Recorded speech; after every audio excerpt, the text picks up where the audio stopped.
LAFC가 MLS컵 플레이오프에서 쓰라린 탈락을 한 지 4일이 지났습니다. 대부분의 선수들은 시즌을 마무리하고 실망감을 털기 위해 곧바로 여행을 떠났지만 구단 훈련센터 한쪽에서는 밤새 불이 꺼지지 않는 방이 있었습니다. 영상 분석실입니다. 프랑스의 전설적인 골키퍼이며 토트넘 시절부터 손흥민과 가장 가까운 동료였던 이고 요리스는 집으로 돌아가지 않았습니다. 그는 그 방에 스스로를 가둔 채 운명을 갈랐던 승부차기 장면을 무한 반복하며 골대를 강타한 그 순간을 수십 번, 수백 번 되돌려봤습니다. 그리고 오늘 아침 열린 시즌 마무리 기자회견에서 모습을 드러낸 요리스의 얼굴은 극도로 지쳐 있었고 두 눈은 며칠 동안 잠을 이루지 못한 듯 깊게 파여 있었습니다. 그는 다음 시즌 계획도 이별 인사도 꺼내지 않았습니다. 대신 단상에 올라가 팀의 패배가 진짜 어디에서 시작되었는지에 대한 단도직입적인 고발을 시작했습니다. 모두를 놀라게 한 사실은 그 원인이 로스앤젤레스가 아니라 지구 반대편에서 비롯되었다는 점입니다. 그가 첫 마디를 꺼내는 순간 기자회견장은 숨소리조차 들리지 않을 만큼 고요해졌습니다. 우리는 잘못된 사람을 탓하고 있습니다. 손흥민은 실수하지 않았습니다. 대표팀이 그가 페널티킥을 차기 전에 그의 건강한 다리를 빼앗아 갔습니다. 요리스는 외부에서는 절대 알 수 없는 구단 내부 데이터를 직접 공개하며 손흥민이 정상적인 몸 상태였다면 그런 킥은 일어날 수 없었다고 단언했습니다. 그는 사흘 동안 거의 잠도 이루지 못한 채 스스로 수없이 되물었다고 합니다. 왜 손흥민이었는가? 왜 그가 실수한 것으로 보였는가? 그리고 낮게 가라앉은 목소리로 말했습니다. 자신이 알고 있는 것을 이 방의 누구도 이해할 수 없다고. 요리스는 거의 10년에 걸쳐 손흥민과 함께 뛰었습니다. 런던의 차가운 비 속에서도 캘리포니아의 따뜻한 햇살 아래에서도 수천 번의 훈련을 함께 했습니다. 그 수많은 훈련 속에서 손흥민은 페널티 상황에서 단 한 번도 실축한 적이 없었습니다. 성공률은 말 그대로 완벽했습니다. 페널티 지점에 서는 순간 손흥민은 언제나 냉정하고 잔혹한 결정력의 상징이었습니다. 중요한 훈련에서도 그는 골대를 맞힌 적이 없었습니다. 단 한 번도. 요리스는 자신의 선수 생활 동안 손흥민처럼 완벽한 페널티킥 기술을 가진 선수를 본 적이 없다고 말합니다. 그렇기 때문에 생사를 가르는 경기에서 손흥민이 실축했다는 사실은 확률적으로 거의 불가능에 가까운 일입니다. 손흥민이 정상적인 상태였다면 그런 장면은 절대 일어나지 않습니다. 요리스는 손흥민의 볼 감각과 다리의 힘이 페널티킥을 차기 훨씬 전부터 이미 약해져 있었다고 판단하며 그 원인이 외부 요인에 있다고 확신합니다. 그리고 그는 그 이유를 스스로 찾아냈다고 말합니다. 요리스 발언의 핵심은 생물학적 분석에 있습니다. 그는 동정심을 구하려는 것이 아니라 스포츠 의학적 근거를 기반으로 살인적인 일정이 어떻게 손흥민의 몸을 갉아먹었는지 과학적으로 설명합니다. 문제의 핵심은 두 경기 사이에 나흘 간격에 있습니다. 요리스가 이동 일정을 하나하나 되짚어본 순간 그는 즉시 이상한 점을 발견했습니다. 바로 그것이 원인이었습니다. 손흥민은 시즌에서 가장 중요한 플레이오프 경기를 딱 나흘 앞둔 시점에 가나와의 평가전에 풀타임으로 뛰어야 했습니다. 그리고 곧바로 서울에서 미국까지 12시간 이상 비행해야 했고 시차와 기후 변화까지 감내해야 했습니다. 의학적으로 인간의 몸은 90분 경기를 소화한 뒤 완전히 회복하는데 최소 72시간이 필요합니다. 여기에 대륙 간 이동 피로까지 고려하면 회복 시간은 더 길어져야 합니다. 그러나 손흥민에게는 그런 시간이 허락되지 않았습니다. 그는 체력의 절반만 남은 상태로 경기장에 들어섰습니다. 요리스는 손흥민의 승부차기 슛이 몇 센티미터 빗나가 골대를 맞게 된 생체적 이유까지 상세히 이야기합니다. 33살의 나이에 나흘 간격으로 두 경기를 치르고 또 연장전 120분을 뛰게 되면 근육 속 젖산 축적이 급격히 증가하며 미세한 근육 떨림 현상이 발생합니다. 전문가들이 말하는 마이크로 트레머 현상입니다. 손흥민의 두뇌는 여전히 최적의 각도를 계산하고 정확한 명령을 내립니다. 그러나 다리는 이미 한계에 도달해 있어 그 명령을 평소처럼 완벽하게 실행할 힘이 남아있지 않았습니다. 1000분의 1초만 어긋나도 공의 궤적은 달라집니다. 이번 경기에서는 그 작은 오차가 골을 득점으로 만드는 대신 골대를 때리는 결과를 가져왔습니다. 요리스는 결론적으로 대표팀이 아무런 의미가 없는 평가전을 위해 손흥민의 마지막 남은 에너지를 모두 소모시켰다고 단정합니다. LAFC가 가장 필요로 했던 순간, 손흥민은 이미 비어버린 몸으로 경기장에 서 있었습니다.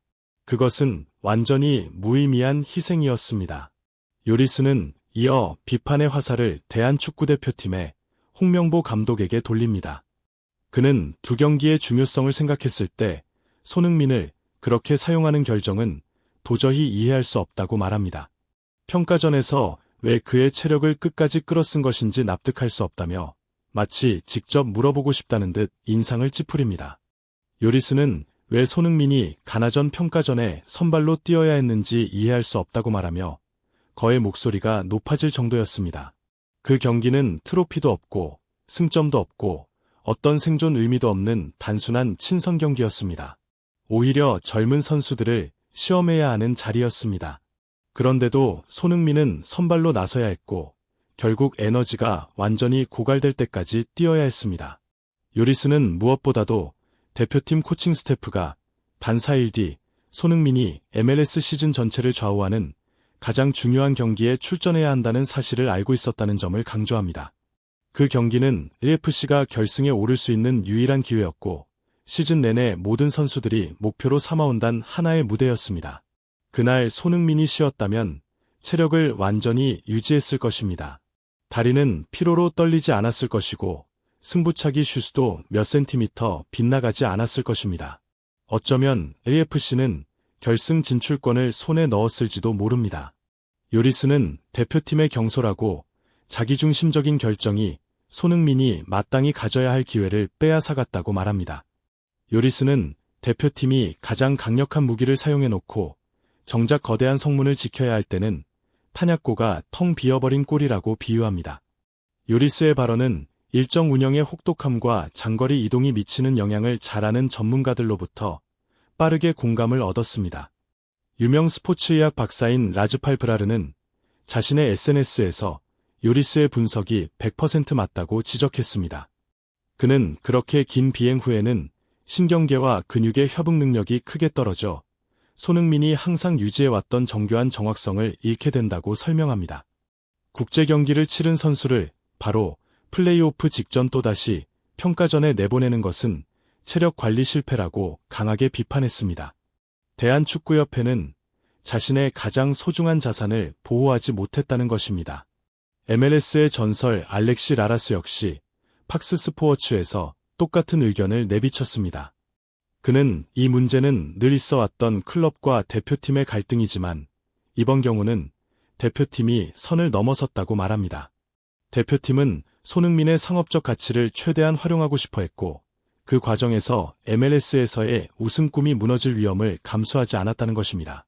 요리스가 분노할 이유는 충분했습니다. 손흥민은 자신의 명성 때문에 피해자가 되어버렸습니다. LAFC의 스티브 체룬돌로 감독 또한 제자의 상황에 깊은 공감을 표했습니다. 그는 요리스의 말이 곧 팀 전체의 심정이라고 말하며 손흥민을 위해 최선을 다했고 심지어 회복을 돕기 위해 전세기까지 준비했지만 평가전에서 이미 소모된 체력만큼은 되돌릴 수 없었다고 털어놓습니다. 손흥민은 미국행 비행기에 오르는 순간부터 이미 체력전에서 불리한 싸움을 시작하고 있었습니다. 요리스는 마지막으로 홍명보 감독을 향해 진심 어린 메시지를 남깁니다. 사랑은 단순히 책임을 맡기는 것이 아니라 믿는 사람을 지켜주는 데서 완성된다고 말합니다. 손흥민은 보호받아야 했고 그 보호는 이루어지지 않았습니다. 마지막으로 위고 요리스는 대한민국 대표팀의 사령탑에게 아주 묵직한 메시지를 전합니다. 손흥민을 진심으로 아끼는 마음이 그대로 담긴 강하면서도 따뜻한 호소였습니다. 그는 카메라를 똑바로 바라보며 말합니다. 만약 홍명보 감독이 정말로 손흥민을 국가의 보물로 생각했다면 이렇게 잔인한 일정 속으로 그를 밀어넣지는 않았을 것이라고 말입니다. 사랑은 소중한 사람을 끝까지 짜내는 것이 아니라 적절한 순간에 지켜주는 것에서 시작됩니다. 손흥민은 너무나도 성실하고 너무나도 조국을 사랑합니다. 그래서 그는 대표팀의 부름에 단 한 번도 아니라고 말해본 적이 없습니다. 그렇기 때문에 지도자의 책임은 그의 헌신이 스스로를 해치지 않도록 보호하는 데 있습니다. 요리스는 손흥민이 승부차기를 실축했다고 해서 어떤 비난도 받아서는 안 된다고 단호하게 말합니다. 그는 실패한 것이 아니라 국가를 위해 자신의 커리어의 귀중한 순간들까지 바쳐온 선수였습니다. 부족해서가 아니라 그를 지켜야 할 사람들이 그의 다리가 완전히 소진되도록 방치했기 때문에 벌어진 결과였습니다. 요리스의 발언은 LAFC 탈락 논란의 흐름을 완전히 뒤집었습니다. 비난의 화살은 더 이상 손흥민을 향하지 않고 곧바로 대한축구협회로 향했습니다. 그는 현대 축구에서는 체력 관리가 어떤 전술보다도 중요하다고 강조합니다. 그날의 패배는 손흥민의 실수가 아니라 이미 체력이 바닥난 상태로 그라운드에 서야 했던 상황이 만들어낸 필연적 결과였습니다. 시즌은 논란 속에 막을 내렸지만 요리스의 경고는 오래도록 울릴 것입니다. 아무리 뛰어난 선수라도 인간의 생리적 한계는 결코 무시할 수 없다는 교훈입니다. 손흥민은 누구보다 큰 희생을 치러왔고 앞으로는 그 희생이 다시는 비극으로 이어지지 않도록 더 많은 보호를 받아야 합니다. 또한 요리스의 메시지는 경기장 밖에도 깊은 울림을 남깁니다. 겉으로 드러나는 실패 뒤에는 우리가 보지 못하는 수많은 노력과 희생이 존재합니다. 이 글을 보고 있는 모든 분들도 자신의 몸의 신호를 잘 듣고 소중한 것들을 지켜나가길 바랍니다. 편안하고 따뜻한 저녁 보내시길 바랍니다. 이 콘텐츠가 마음에 드셨다면 채널 구독도 잊지 마시길 바랍니다.